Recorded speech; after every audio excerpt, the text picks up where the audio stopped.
Welcome to Bad Influence. This week we'll be reviewing the one you've all been waiting for, Sonic 2. Can it live up to the hype? I'm Z Wright, and I'll be reporting from America on all the latest games, equipment, and news. And we'll be checking out the hidden costs of handhelds. Just how much do you pay to play? This machine cost me about £100.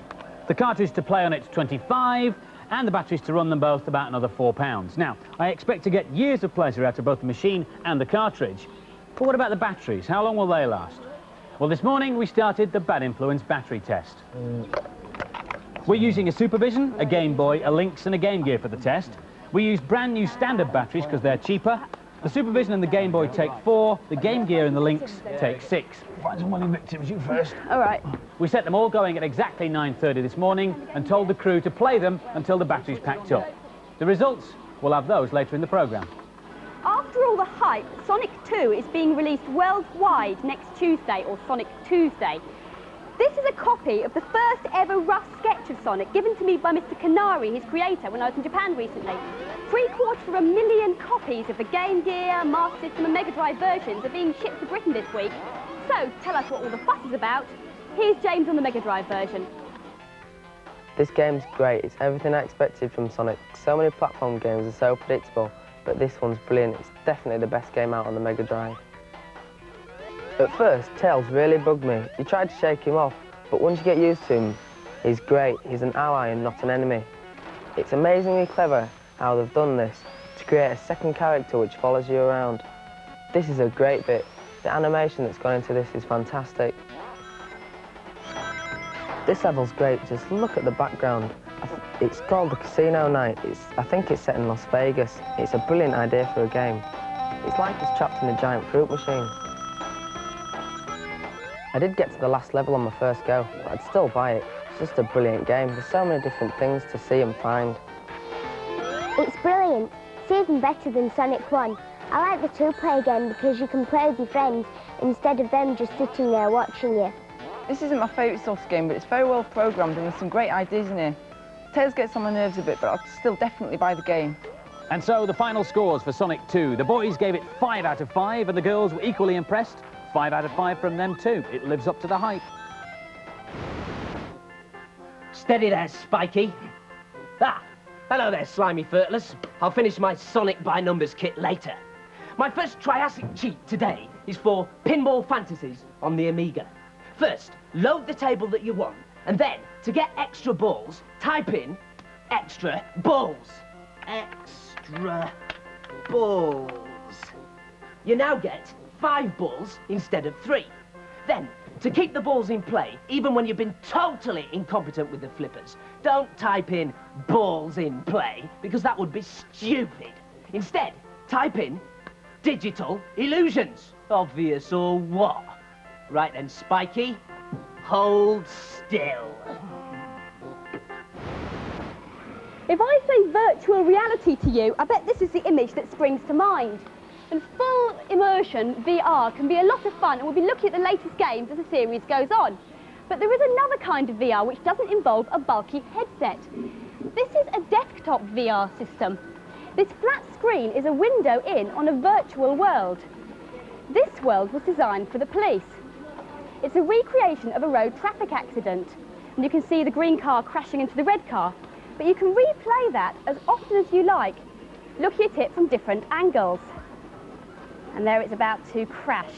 I like this view. It's the view that the witness would have standing in the phone box across the road. But as well as that, you can use this input device, known as a space ball, to move anywhere you want, to see the accident from any perspective you like.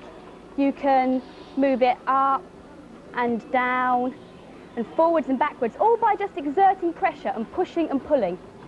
And it gives you as much control as you like, and you can rotate it and generally see the scene any way you want. Although if you do push it a bit too hard, it does tend to go wild. This underwater world trains people to operate remote control submarines round oil platforms.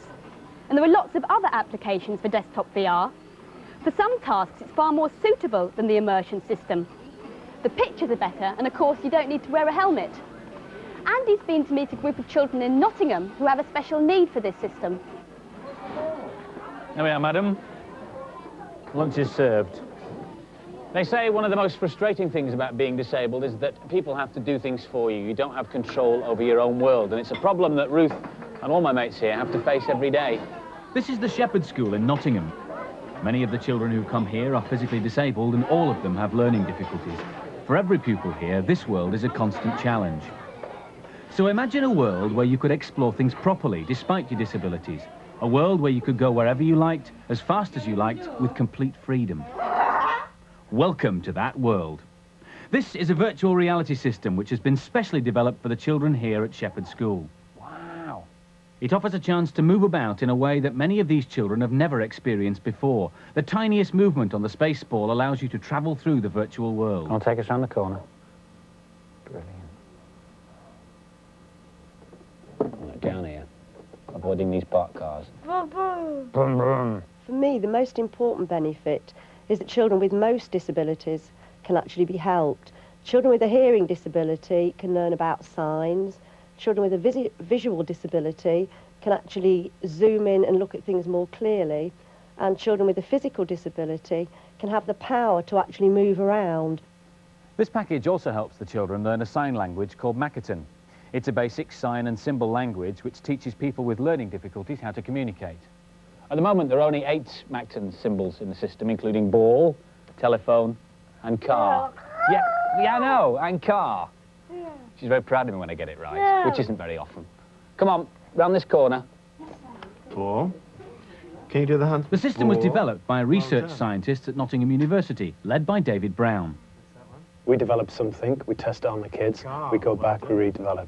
And what's been the most popular things with the kids? What do you find they like the most? I think driving around the world in the buildings, stuff like that. Stuff you've seen today. Driving the helicopter. Making noises like yourself. Left side. Eventually, David hopes that the children will be able to use the system without adult help. Some of the older pupils are already good enough to teach virtual learning to their friends. Table. Can you do it? Table. Go.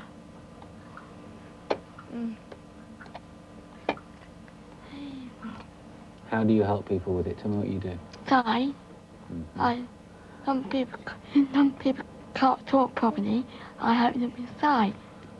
And if people don't understand, they say it to me, and I tell them what to say. What's your favourite bit? Football. Football. I saw you making the football bounce around on the screen. Do you like doing that? Yeah. Soon this system will have proper sound effects, lots more symbols, and you'll be able to take a friend into the virtual world with you. Of course, nobody says virtual reality will ever replace real play or ordinary lessons, but it's an excellent way of getting to do stuff that you don't do ordinarily. Me, I'm learning how to be a helicopter pilot, if rather badly. And now a preview of Lemmings 2 for the Amiga and PC, hot off the programmer's workbench. When completed, this game will have 12 new tribes, jointly capable of 60 invaluable survival skills. This is the Circus tribe, starring ballooners and archers. In the Polar tribe, you need to be able to ski and scoop in order to survive. Lemmings 2 was due out this week, but as only 35 of the skills have been created in time, they've had to put it back. It'll now be out in February. The biggest toy shop in the world just became the newest arcade too. Hamleys in London's Regent Street has transformed its basement into an electronic arcade. Fun for kids and parents alike, it even has a very civilised coffee bar. I'll take 2 sugars, thank you. Now a game for people like our director who think they're God. ActRaiser on the SNES. Thank you very much. Yes, very good, I'm sorry. ActRaiser on the SNES.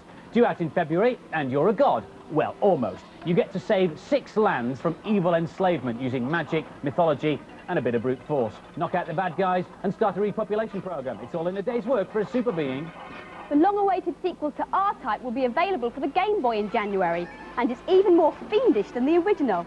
Once more, you take on the might of the Bido Empire, but this time in your new improved R9 spaceship. A shoot-'em-up to go, I've heard it's even more difficult than getting a compliment out of Namrud. We wanted to bring you some hot news from the USA this week, but when I rang Z to find out what was going down stateside, his mum answered and she said, I'm sorry, love, I think he's gone shopping. This is Sears department store in eastern Seattle. Like a lot of stores here, they've just expanded their games department. But it's not with the electrical goods or even with the computers. No, it's now official. Video games are a fashion accessory. Nintendo dominates over here. 1 in every 3 American homes has at least one piece of Nintendo hardware. So, in most game shops, the Sega display tends to be much smaller, quieter, and strangely hedgehoggy. Sega's fighting back hard though. They're giving away free radios to encourage people to buy Game Gears. And it's also rumored that they're planning a TV cartoon based on Sonic. Nintendo, meanwhile, is getting into the movie business with the new $40 million movie, The Super Mario Brothers, starring Bob Hoskins as the Brooklyn plumber himself. But now I'm gonna make you really sick. The big difference between Britain and America is the prices. Over here, you can get a Genesis, this is what you call a Mega Drive, for $99, which is about 50 pounds. A Super NES is also $99, about a third of the price in Britain. The games are often half the price, and they're released much sooner. Eagerly awaited are Super Mario Land 2 for the Game Boy. Another Mario game for Super NES is Super Mario Kart with new 3D graphics. And of course, there's the edutainment package, Mario Paint.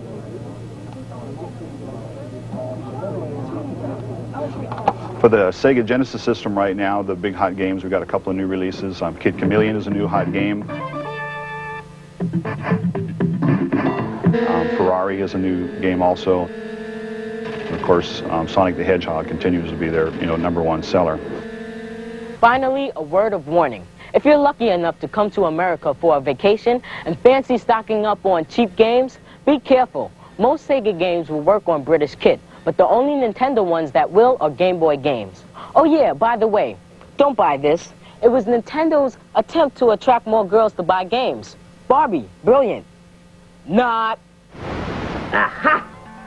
Remember this moment, Furtlers. I've just finished my time machine. When I flick this switch, time itself will run backwards. Which reminds me, here's a cheat for Back to the Future 3 on the Mega Drive. Simply pause the game, then hold down A and press up, down, left, right to skip levels. And now, to test my time machine.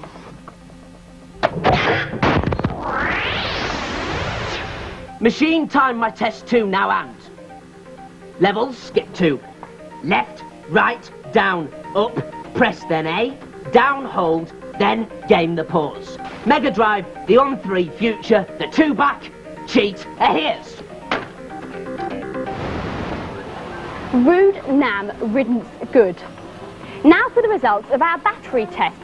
Remember, we've been playing the machines continuously since 9:30 this morning. The first one ran out less than an hour later. Was it up to a crucial point? It was, yeah, stage 3. Oh no, well I'm afraid you don't get any more batteries. I know. Next to bite the dust was the Lynx. Just under 2 hours. Were you at a crucial stage in the game? Yeah, I was actually. Tough, that's showbiz, man. So far, just what we expected. The Game Gear and the Lynx have both got colour screens, which means they use up a lot of power. The next machine to go was just a few minutes before we started recording the programme this afternoon. What's that, about 8 hours. 8 hours? Well, that's a good run. Did you get a good score? I did, yeah. I don't believe him. So, the winner is the Game Boy. It worked out at about 20 hours, which means that the running costs for all these machines on standard batteries are as follows. For the Game Boy, about 8p an hour. For the Supervision, about 20p an hour. That's the black and white ones. For the colour ones, the Lynx, £2 an hour. And double that for the Game Gear, an astonishing £4 an hour, which means that if you play a Game Gear 2 or 3 hours a day for a year, the money you've spent on batteries could have bought 1,000 hamburgers, or a small car, Thank you, Violet. or a top-of-the-range hi-fi, Thank you, Violet. or 20 Mega Drives. Thank you, Violet. Or... I think we've got the idea. Put another way, what it means is that if you practice a game to completion and it takes you about 40 hours, it will cost you somewhere in the region of £150. Makes you think, doesn't it? We only use standard batteries for our tests. The answer for longer gameplay is, of course, long life batteries. They cost nearly twice as much, but they last up to 4 times longer, so they're good value. And this machine will run That's about £3 an hour. What about rechargeable batteries? Well, the thing with rechargeable batteries is, yeah, they're good value for money, and yes, they're environmentally friendly. But for handhelds, especially the colour screens, they're not so good because they lose their charge so quickly. They don't stay charged for a very long time, and they'll be fading out before you pass level 1 or level 2. A tip, though, if you want long game play your handheld with the sound down, because the battery power lasts a lot longer. And if all else fails, of course, the mains adapter is what you need, isn't it? Ooh. But that defeats the object of the handheld, doesn't it? And now, some more games reviews. Our second game this week is Axlay, a futuristic shoot-'em-up on the SNES. The battle for the galaxy is on. Against deadly aliens, you're the only one who can save the day if you can get past level 1. Over to Sarah for the review. This is a tough game, but it's certainly a challenge. You have to be a real shoot-'em-up expert to get anywhere quickly on this. But it's good fun. I'm afraid I'm still on level 1. This bit makes you feel really seasick because the graphics scroll so fast. I felt quite ill when I first got to this bit. Since then, I've been here plenty of times. It's so difficult to get past the first level, unless you play it on easy. It's a very good looking game, and the music's great. There's a brilliant choice of weapons, and the choice gets better on each level. I'd certainly think about buying this game, even though it's so tough. I really want to beat it now. I'm determined to finish it one day. This game's quite hard to get into, but once you do get into it, it's really good.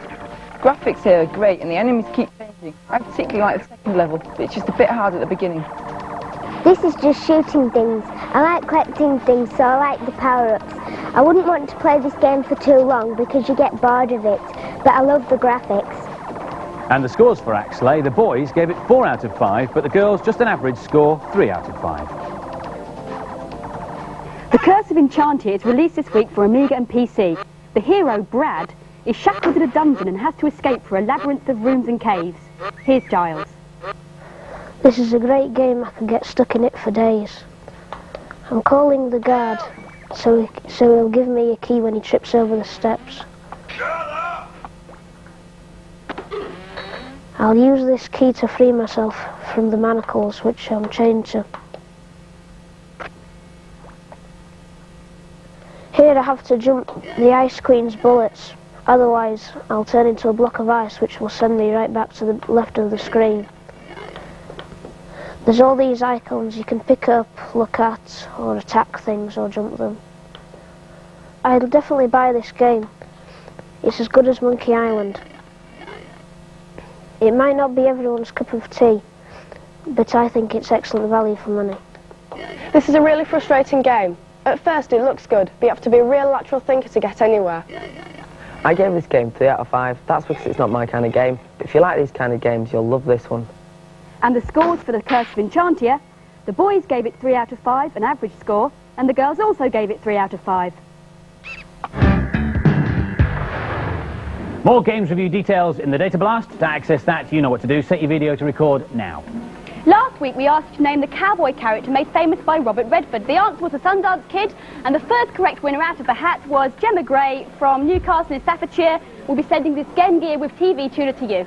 Terrific. This week's competition prize, we're giving away a Mega Drive with Sonic 1 and Sonic 2 2 and the Bad Influence t-shirt. To win those, tell us on a postcard or a stuck-down envelope the name of the hedgehog in the Beatrix Potter stories. And it wasn't Sonic, and it wasn't Spiky. Answers to be marked competition and to reach us by no later than next Monday, and the address is coming up at the end of the data blast. Don't forget, by the way, the Bad Influence magazine. It's full of information and behind-the-scenes gossip, especially look about Violet Berlin, so I recommend that you get it. Let's see that. Have a great week. We'll see you next week for Bad Influence and via Saturday morning 9:25 for What's Up Doc. Take care. Bye-bye.